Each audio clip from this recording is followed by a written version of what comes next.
throw down some mad licks with the one, the only, Mr. Brett Cohen. Yeah. Dude, I'm excited for all these records you have coming out, man. It's pretty awesome, dude. You know, I've always been a big fan of your playing since I was a kid, seeing you play at jams.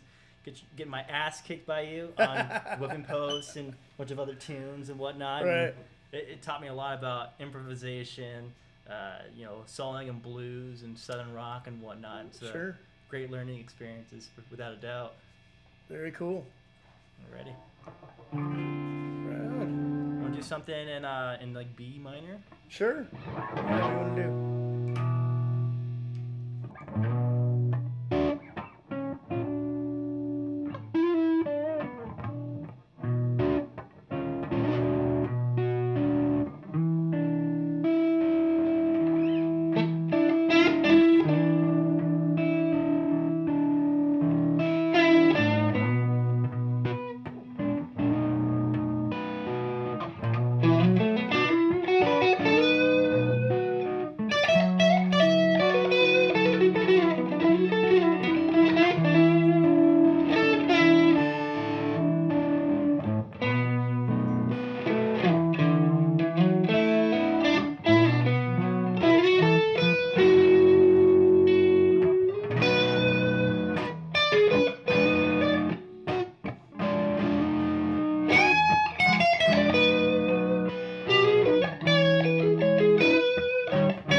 progression I had to pick up for this Bobby Caldwell tune, man. It's so rad.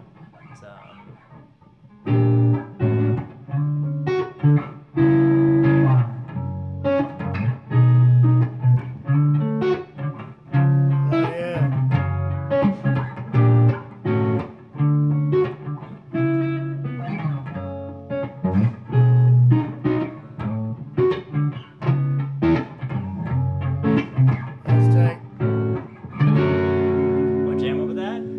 what are the changes? So we got D major 7 to C sharp 7 sharp 9. Then we got sharp minor 9 or minor 7, and then we have the first time around let's do B13.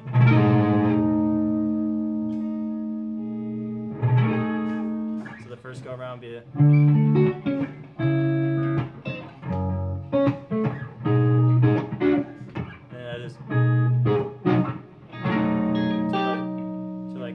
I guess that'd be a B7.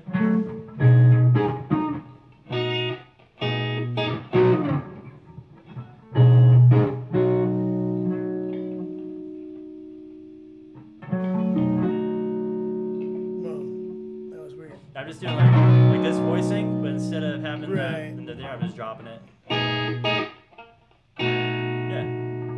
Right. And then it goes back to. Then it goes B flat 13, and then it goes down to A 13.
I never really played like 13 chords or anything like that, and then like trying to learn like these like soul tunes and stuff like that for the thing I do at Larry is like having to throw all that stuff on there. I think that one died. Shit.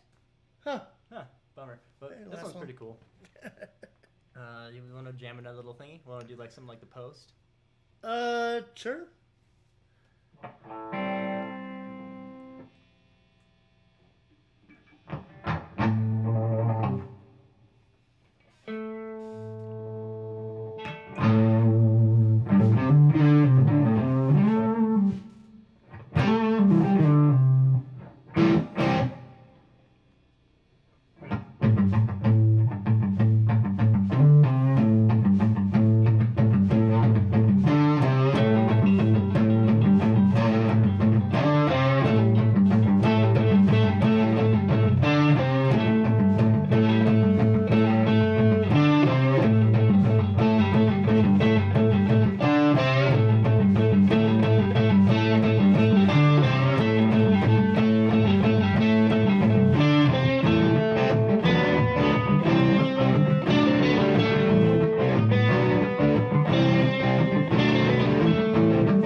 Nice. There we go. Oh, good stuff, man. That was cool. I don't know what it is by the song, but I always love jamming that one with you, man. It's a fun tune. It's a good song to cut heads with, man. It's yep. like, or what's the term for it? Cut heads or whatever. I don't know. There's something the kids are using these days. Something the kids are using. I mean, I used to just use like trade solos. Yeah. And yeah. Now there's some fancy musician term for it. Yeah, no, that's plenty fancy for me. Yeah, yeah, right. Cool, man. So, man, what's good? Well, just working a lot on the records. That's cool, man. Trying to get those going, working on finishing the Human Christmas record and finishing up my first proper solo album. It'll be the first album that's actually just under my name, Brett Cohen. Cool. And that'll be out this year, and it'll be a lot of fun. How many tracks are you shooting for on these songs? I mean, these records. Well, the Human Christmas record is just an EP, so there's only 5 cuts on that. Mm-hmm. But then on the on my solo album, it'll be 10. Oh, nice. So pretty much I have a couple albums slated to come out, and they're all 10 or 11 songs. That's bitchin', dude. So yeah, that's pretty cool. Which is there one that you're like particularly excited about, or are you equally excited about all these records coming out? I'm excited about all of them because they've been swimming around in my head for, in some cases, 15 years. You know, some of these tunes. Yeah. So it'll be good to get it out of my head and onto the record. How would you describe the vibe of some of these songs you have coming out? Are they like metal from like some of your earlier your roots, or are they more like blues and country and some of the stuff you kind of coming into later in your guitar playing? It's kind of a mixed bag. There's definitely not really any metal involved in it, but it's not straight ahead blues rock like the Brett Cohen Band album was. Yeah. I call it Americana or roots rock. Cool. Because it's got some country influence, but it's not country enough to call it country.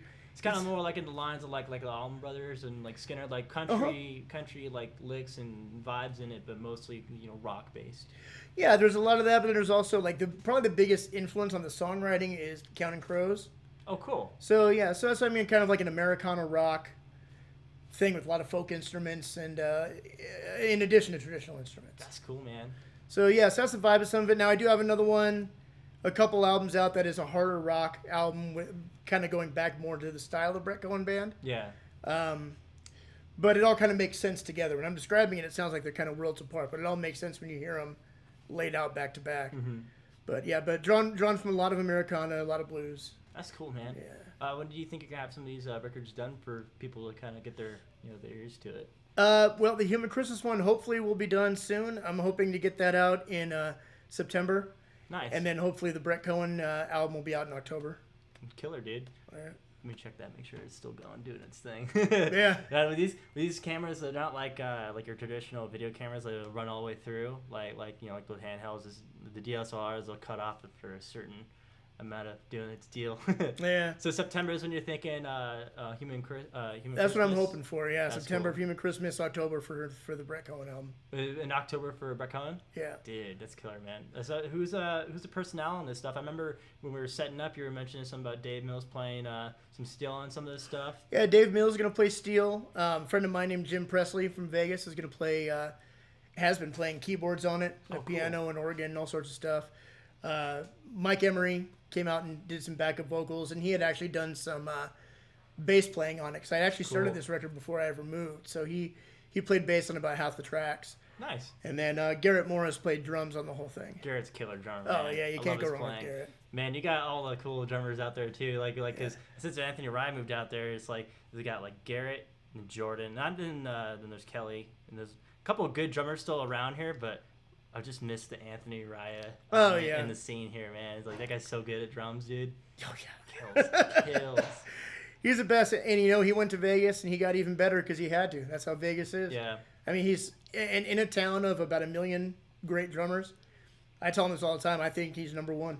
That's awesome. He has gotten so damn good. It's unbelievable. How long have you been in Vegas now? 4.5 years. 4.5 years, man, dude. It seems like yesterday. I know. It's crazy. Time flies. I know, right? And one of the things I missed about you being here is the jam, the element you brought to the jam scene around here. Right. You definitely cultivated a good jam. That was pretty much a good music hub. Where a lot of people I know and I will jam with, to this day. I mean, I met all those people going to your open mic at Jay Carter's and other numerous places. Like at one point, you had a jam every day of the week at some point, didn't you? Yeah, well, I had a jam 5 days of the week, and then I would do Love Bucket Friday, Saturday. Dude. So Sunday through Thursday we had jams. Hustle in, dude. Yeah. So you mentioned moving to Vegas 4.5 years ago. How's that changed you as a player, as somebody who's booking, yourself, trying to, pay your bills as a musician? How's moving to Vegas changed your career? Well, I was able to get a lot more work. So the sheer volume of work out there in Vegas is incredible. But beyond that, I learned there were so many more different types of gigs there than what we have here. Like here, we don't have any theater, really. We have some small community productions, but no big production theaters, which you have in Vegas. You have a ton of. In every casino, they have a big show. And a lot of them are moving to canned music, but a lot of them still have an orchestra or have musicians for those kind of shows. So that's a style of show we didn't have here. And then actually being not even necessarily just backing somebody up, but being part of a production show. I ran a show called Country Superstars for when I first moved out there for a couple of years, and that was a tribute show. And it was a ticketed show, on the Strip. So that was cool. That's something I wasn't able to do here. But then there's just a ton of opportunities for solo acts. Also, the fact that I can play all kinds of different instruments helps a lot. Yeah. But there's all kinds of opportunities for solo acts. Sometimes even the guys you see on the street corners playing, sometimes they're even getting paid to be there. They're not all buskers. Really? Sometimes, yeah, like on the Brooklyn Bridge between New York, and I forget what it hits. There's someone up there always playing guitar, and they're actually employed by an entertainment company that puts them out there. That's cool. Yeah, so I mean, there's just so much opportunity for music, and what I loved was I got plugged in right away. It's a small, close-knit community of musicians that all have each other's backs. If you're a jerk, people find out pretty quick, and you're 86th. That's cool. It's a great city if you're going to be a great person. If you want to go there and be a jerk, it's never going to happen for you. Yeah, so it's a good community of musicians out there that have each other's back. And absolutely. And I mean, what's so crazy about Vegas is there are times where I'll be competing for a gig with somebody like, for example, Doug Aldridge from Whitesnake. Like there's this mixture of guys like what we're doing now, like kind of our level, along with guys that have played with the guy, or people who are actually in famous bands. So it's like you might go to an audition. There's a guy from Whitesnake and a guy from God only knows what, Quiet Riot, and then me and you. Yeah, you know what I mean? Like total diversity. Yeah, all trying to get the gig. But yeah, all trying for the same gig. So it gets a little.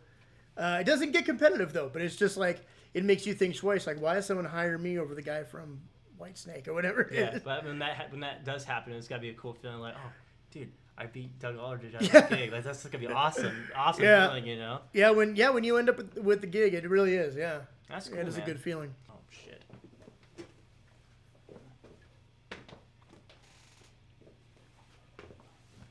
So, back to Vegas.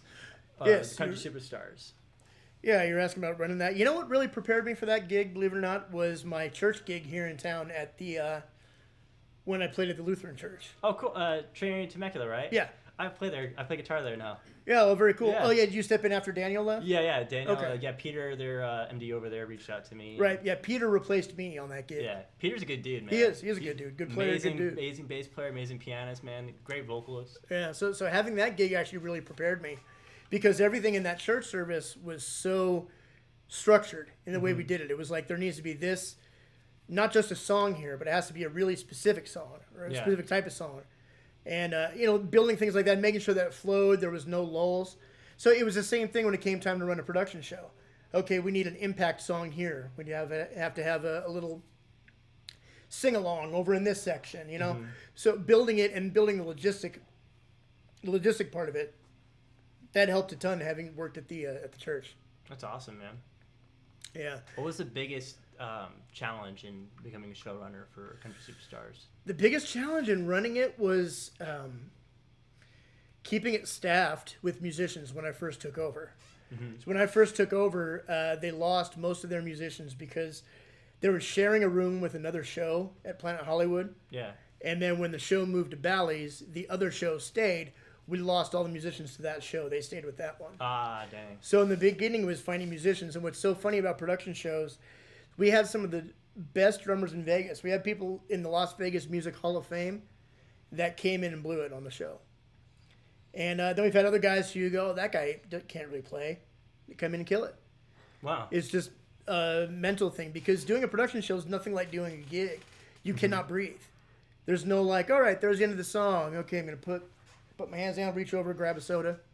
Nope. You're tune. They're talking. You have to cue off what they're saying. If they say a joke, there might be a lick you have to play. It's like, it's just no downtime.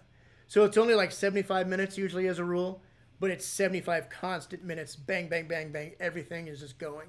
But it's got to go so fast at being 75 minutes of it constantly go, go, go. I mean, it is, yeah. You know, 75 minutes, you know, it probably might even feel like a half-hour thing that you're doing, even though it's, you know, double that.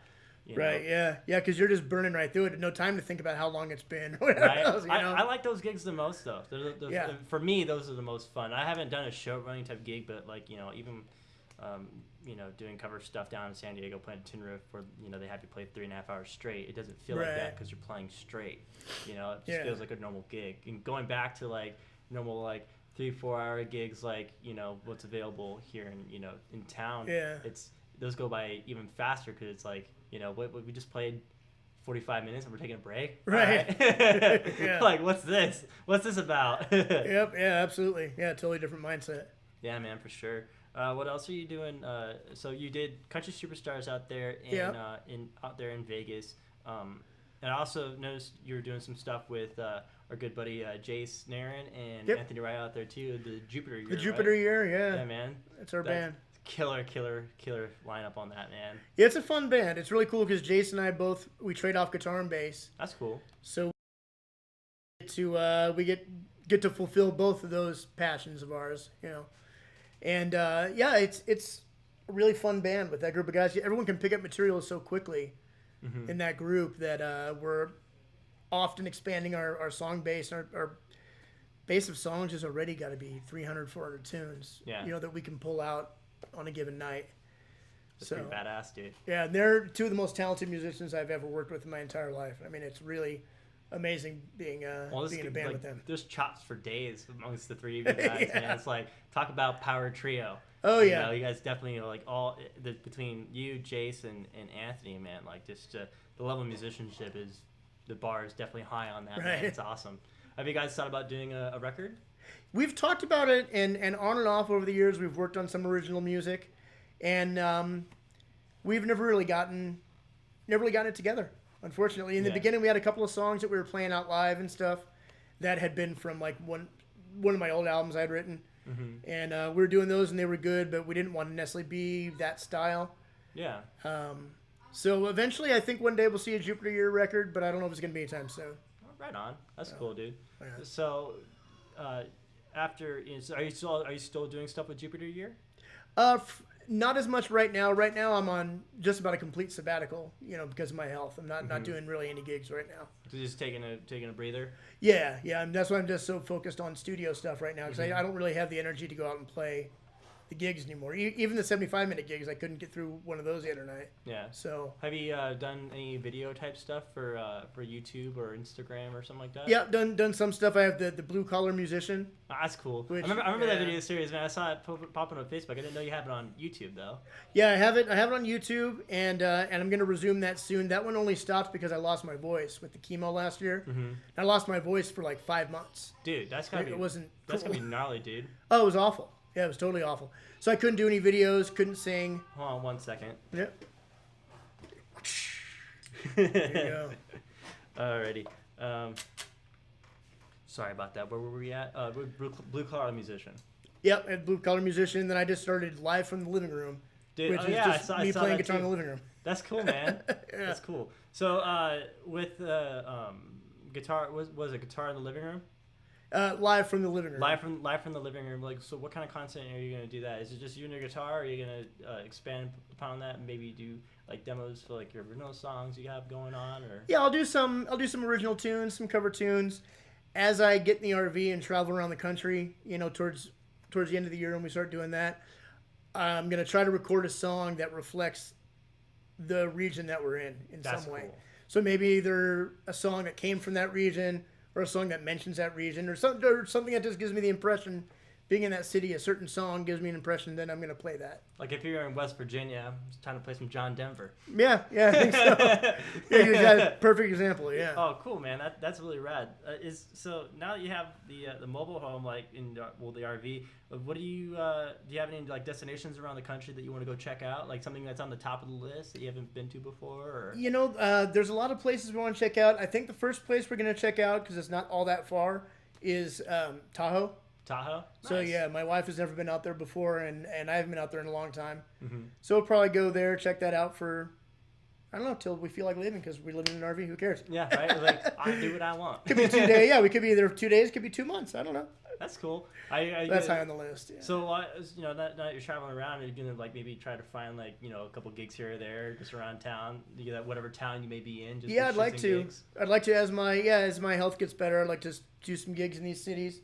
What I can do too, that I want to do, just 'cause I've never done it before, is I can busk in these cities, because you know then I can, if I get tired, I just stop. Yeah, you know? I'm done. Yeah, exactly. So I've never tried busking, but I know I've talked to a lot of buskers that make good money doing it.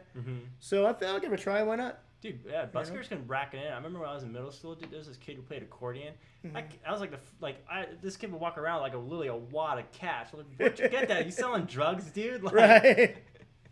It did look like a stunner, but yeah, this kid would just go around, you know, in Petco Park, and you know they had like a lottery system. They'd run down there, and he'd play his accordion, and stack fat dollar bills, man. Nice. Yeah, there you go. Good gig, you know, especially if you're, you know, doing what we do, music being our passion, you know, pursuing that. It's pretty cool. Yeah, for sure. Awesome, man. Where can people find you? Best place to find me always is brettcohenmusic.com.